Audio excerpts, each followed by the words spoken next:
Welcome to the deep dive. What a week, huh? We've got uh, everything from a new movie smashing box office records to, well, a messaging app that doesn't even need the internet. And some really big policy changes, too, the kind that, reshape the global economy and even hit your personal finances. Exactly. So today we're going to sift through this stack of sources covering business, tech, economics, social impact, the works. Mhm. Our mission really is to help you cut through all the noise, pull out the important bits, and, connect the dots so you understand what it all actually means for you. Yeah, what's the real impact? Let's get into it. Okay, let's dive straight into the economy then. President Donald Trump has announced these pretty steep tariffs. We're talking 14 countries. Yeah, including big players like Japan and South Korea. And these are supposed to kick in August 1st, right? Right, August 1st. And they're not small adjustments either. Some rates are like as high as 40%. 40%, wow. Yeah, on imports from places like Laos and Myanmar. Those are definitely attention-grabbing numbers. So what are people making of this? Is it just talk? Well, that's the interesting part. You've got analysts kind of split. Some, like Jim Cramer, are suggesting maybe these aren't the final numbers. Like a starting point for talks. Exactly, like starting points for negotiations. Basically, a tough opening bid with countries that really need access to the U.S. market. Okay. But then again, the immediate market reaction, it was sharp. Down went the Dow, S&P 500, NASDAQ on Monday. So the markets aren't treating it like just talk. It doesn't seem like it. They seem pretty spooked.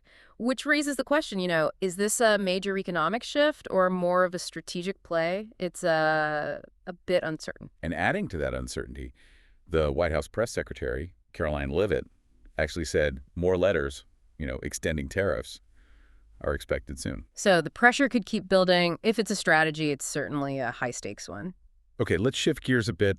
Away from trade, let's look at the national balance sheet, the U.S. deficit. Right. CNBC had this report, America's Deficit Reckoning, and it highlights how President Trump's budget plan is projected to add trillions to the deficit over the next decade. Yeah, and the deficit's already, over 6% of GDP? Exactly, which is, get this, 63% higher than the average over the last 50 years. And the really weird part, What's that? it's not being driven by a war or some huge economic crisis like it usually is. Right, that is unusual. And if you connect those dots, the potential fallout is, it's pretty concerning. You should really pay attention to this. How so? Well, you have major investors like Ray Dalio seeing what he calls classic signs of a late-stage debt cycle. He even puts like a 50% chance on some kind of trauma in the next 3 years. Trauma. That sounds bad.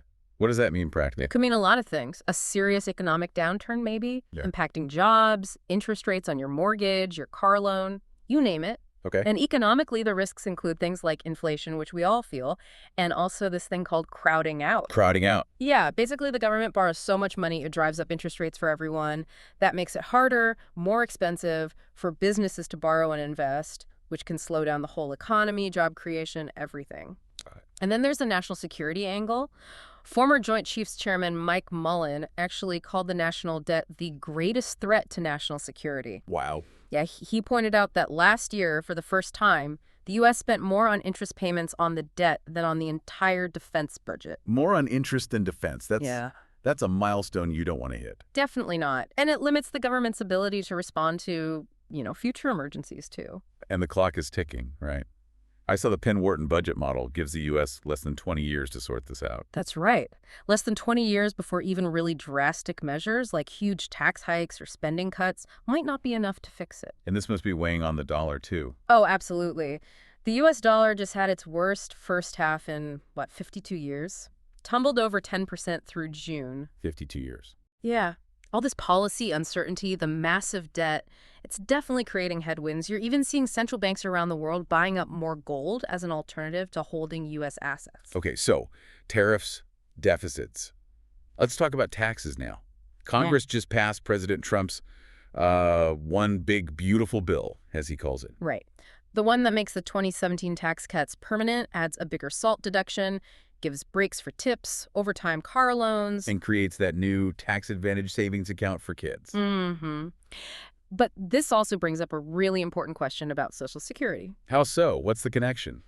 Well, initially, the Social Security Administration put out a statement suggesting this bill would, eliminate federal income taxes on Social Security benefits from almost 90% of people. Eliminate taxes, that sounds huge for seniors. It does sound huge, but tax experts quickly clarified it's not an elimination, it's a deduction. Okay, what's the difference in practice? It's a $6,000 additional deduction. They're calling it a senior bonus for people 65 and over.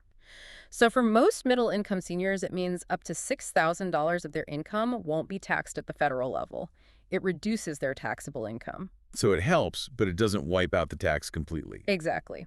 And importantly, this benefit phases out for higher earners. So if your income is above $75,000 single or $150,000 married, that deduction starts to shrink. It's targeted relief, not universal. Okay, that makes sense. But does this deduction impact Social Security's funding? Yes, that's the critical part. This deduction is estimated to reduce the tax revenue going into Social Security by about $30 billion a year. $30 billion a year, that sounds like a lot. It is, and the projection is that this could actually speed up the date when the Social Security Trust Fund runs out of money. Runs out. When were we expecting that? The projection was early 2033. This could potentially move it up to late 2032. So just shaving off maybe a year, but still. For something as vital as Social Security, that feels significant, especially for listeners thinking about their retirement. It really does. It moves the needle, as you said, on a future that already feels a bit uncertain for many people. Okay, let's shift gears now into the world of tech. Always moving fast. AI, artificial intelligence, is just everywhere. Absolutely buzzing. You saw that CoreWeave deal. The one to buy Core Scientific. Yeah, huge number. What was it, $9 billion? $9 billion, all stock. And it's all driven by the sheer amount of power that AI needs. Data centers, specialized hardware. Core Scientific provides that infrastructure. And some analysts think Core Scientific might actually be undervalued in that deal. Yeah, there's a suggestion that given how crucial this infrastructure is for the whole AI boom, maybe CoreWeave got a good price. Its potential could be even higher. Interesting. But it's not all good news in the AI chip world, is it? Look at Samsung. Oof. Yeah, Samsung Electronics forecasting a, 56% plunge in second quarter profits? That's massive. Why such a big drop? Well, a couple of big reasons. They're apparently struggling to get a big piece of the action from NVIDIA, the leader in AI chips. Right. And they've fallen behind competitors like SK Hynix and Micron in making these crucial high-bandwidth memory chips, HBM, that AI systems gobble up. So competition is fierce. Incredibly fierce. Plus, their regular chip-making business, the foundry, is also facing weak orders and tough competition from TSMC. So it shows just how specialized and cutthroat this AI hardware market has become. Okay, so that's the hardware side. What about AI we might actually, use? Well, Google's Waymo is pushing ahead with self-driving cars. They're expanding testing into Philadelphia now. Philly? Are they doing rides yet? Not paid rides yet. Right now, they're manually driving the cars around, mapping complex areas like downtown, the freeways, learning the territory. So laying the groundwork. Exactly. It's part of their plan to eventually offer paid ride sharing in northeastern cities. And for Google's parent company, Alphabet, it's part of this broader push to actually make money from all their AI research. Makes sense. But here's something really interesting for you, the consumer, especially with Amazon Prime Day coming up. Oh yeah, what's that? A growing number of shoppers are apparently planning to use AI like ChatGPT or Gemini to find the best deals. Really? How would that work? Instead of scrolling through endless pages, you can just ask the AI, find me the best deals on noise-canceling headphones under $100 or whatever. The AI sifts through everything for you. Huh. So the end of scrolling? That could actually save a lot of time. Could be. It's a really practical application of generative AI that might change how we shop online. Okay, sticking with big tech for a moment. Apple. They've got a hit movie on their hands. Yeah, F1. The movie. It's become their highest-grossing film ever in theaters, pulled in over $293 million globally so far. Oh, and the IMAX part was big, too. Huge. IMAX alone brought in $60 million of that, so the partnership really paid off. But is it actually profitable yet? I heard the budget was enormous. That's the catch. Reports put the production costs somewhere between $200 and $300 million, plus maybe another $100 million for marketing. Yeah, so even with nearly $300 million in ticket sales, it still has, as they say, a few more laps to go before it breaks even, let alone makes a profit. Shows how expensive these big streaming service movies can be. Right. And how's Apple's stock doing overall? Because the movie sounds good, but... Yeah, the stock performance is a different story. It's actually down about 16% this year. 16% for Apple. Yep. And it's led some analysts to even suggest that maybe Apple and Tesla too shouldn't be in that Magnificent Seven group of top tech stocks anymore. Who would replace them? Oracle and Broadcom have been suggested. The thinking is their growth, especially driven by AI demand, is outpacing Apple and Tesla right now. Interesting shift. What about Netflix? They seem to be aiming high. Oh, yeah. They have this really ambitious goal: double revenue and hit a $1 trillion market cap by 2030. $1 trillion? How? By expanding beyond just streaming movies and shows, they're looking at things like theme parks, live sports, really pushing their advertising business. Theme parks. Netflix land. Maybe. But not everyone's convinced the current stock price reflects reality. Seaport Research Partners put out a note basically questioning if the valuation is justified, arguing those big new revenue streams might be too far off in the future. So balancing ambition with current performance. Exactly. It's always that tension in the market. Okay, but one old tech giant seems to be doing surprisingly well. IBM. Yeah, IBM, stock's up around 33% year to date. That's actually outperforming a lot of the big tech names. What's driving that? Well, Jim Cramer gave a salute to the CEO, Arvind Krishna. He credits the turnaround to really embracing the cloud, and especially the successful acquisition of Red Hat. Ah, Red Hat. That boosted their software side. Big time. Boosted their infrastructure software business. It kind of shows that even a legacy company can reinvent itself and find growth again. Absolutely. Now, for something completely different in tech. Yeah. Jack Dorsey, the Twitter guy. Right, co-founder of Twitter. He's launched a new messaging app called BitChat. Yep, BitChat. And it's fascinating. It's totally peer-to-peer, built on Bluetooth mesh networks. Bluetooth. So no internet needed. No internet, no central servers, not even phone numbers required. It promises encrypted messaging that just disappears ephemeral. Why build something like that? Well, the key idea is that it can work even if the internet is blocked or censored. Think about situations like protests, like what happened in Hong Kong, where apps like this were crucial for communication. Ah, so it's censorship resistant. Exactly. And they plan to add Wi-Fi Direct later to make it faster and work over longer distances. It's a really stark contrast to platforms like WhatsApp that rely on your data and central servers. A completely different model for connecting. Very interesting. Yeah, a real innovation in private communication. Okay, let's move now to stories with more immediate and sometimes tragic human impact. The flooding in Texas over the July 4th weekend. Just awful news. Truly devastating. Over 100 lives lost reported so far. And that includes 27 campers and counselors from Camp Mystic. Just heartbreaking. And people are still missing. Yeah, search and rescue operations are still going on. More than 36 people were still unaccounted for last we checked. It raises so many questions, like why weren't warnings heard? Why didn't some camps evacuate? That's exactly what authorities are investigating now. How were the warnings sent out? Especially because cell phone service can be really spotty in parts of that area, known as Flash Flood Alley. Okay. Senator Ted Cruz said that spending cuts at FEMA and the National Weather Service didn't delay the warnings. But regardless, the communication breakdown or lack of action is a huge focus.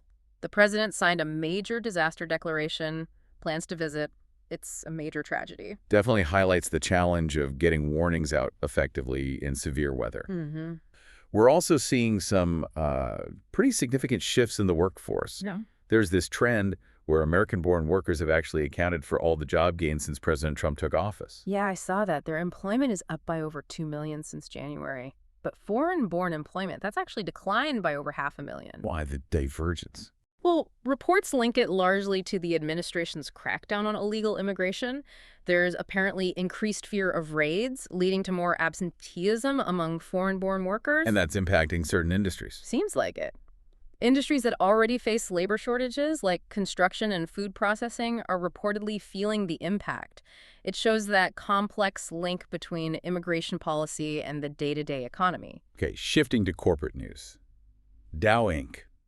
They're cutting more jobs. Yeah, Dow Chemical, increasing layoffs to over 2,000 people, and they're closing 3 plants in Europe. Why the cuts? Weak demand, basically, especially for building materials. And speaking of weak demand impacting profits, look at ExxonMobil. What's happening there? They warned investors that lower crude oil prices are going to hit their second quarter profit by over $1 billion. $1 billion. Just from lower oil prices. Yep, and nearly another billion-dollar hit from lower natural gas prices. So big swings in commodity prices really impact these energy giants. Okay, but maybe some good news for people trying to buy a house. Ah, yes. A little bit of relief there, perhaps. The housing market is apparently getting more buyer-friendly. How so? Mortgage rates have been falling a bit, and crucially, the number of homes actually listed for sale is increasing. More inventory, lower rates. And that helps buyers. Definitely. Which, as one source amusingly put it, is driving home sellers bananas. A bit of a shift in power there. Yeah, right. And just quickly on the sports front, a reality check from golfer Bryson DeChambeau. Yeah, he made this comment that basically anyone on the PGA Tour ranked outside the top 165 is probably losing money overall. Losing money, even as a pro golfer. Apparently so. It's a pretty stark reminder that even in what seems like a glamorous profession, the financial reality for those not at the absolute peak can be quite tough. Only the very top tier makes the big bucks. Wow. Okay, finally, let's look at some clashes where politics, health, and tech are really intersecting. There's a big lawsuit brewing in the health sector. Yes, several major medical organizations, think AMA, AAP, are suing the Department of Health and Human Services, and specifically the Secretary, Robert F. Kennedy Jr. What's the lawsuit about? It's over his recent directive to remove the COVID-19 vaccine from the CDC's recommended immunization schedules for children and pregnant women. And the medical groups are arguing. They're arguing this poses an imminent threat to public health. They strongly disagree with removing that guidance. And Kennedy, he's known for being skeptical about vaccines, right? Right. Yes, he's been a vocal skeptic for a long time.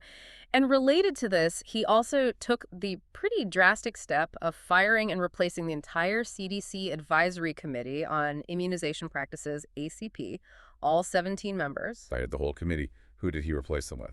Individuals who have historically advocated against vaccines or expressed significant skepticism. It aligns with the broader Trump administration goal of shrinking the federal government and reshaping agencies based on their policy views. Okay, that's a major shakeup. Now, another collision course. Tech money and politics. Sequoia Capital. Right, the big venture capital firm. One of their partners, Sean McGuire, who's a known Trump supporter, posted some really inflammatory comments on X, formerly Twitter. What do you say? He targeted Zohran Mamdani, who's running for mayor in NYC as a Democrat. McGuire suggested Mamdani comes from a culture that lies about everything and is pushing an Islamist agenda. Really strong stuff. Wow, that sounds pretty extreme. What was the reaction? Swift and strong. Nearly 600 people, including founders of companies Sequoia and Ralph has invested in, signed an open letter. What did the letter demand?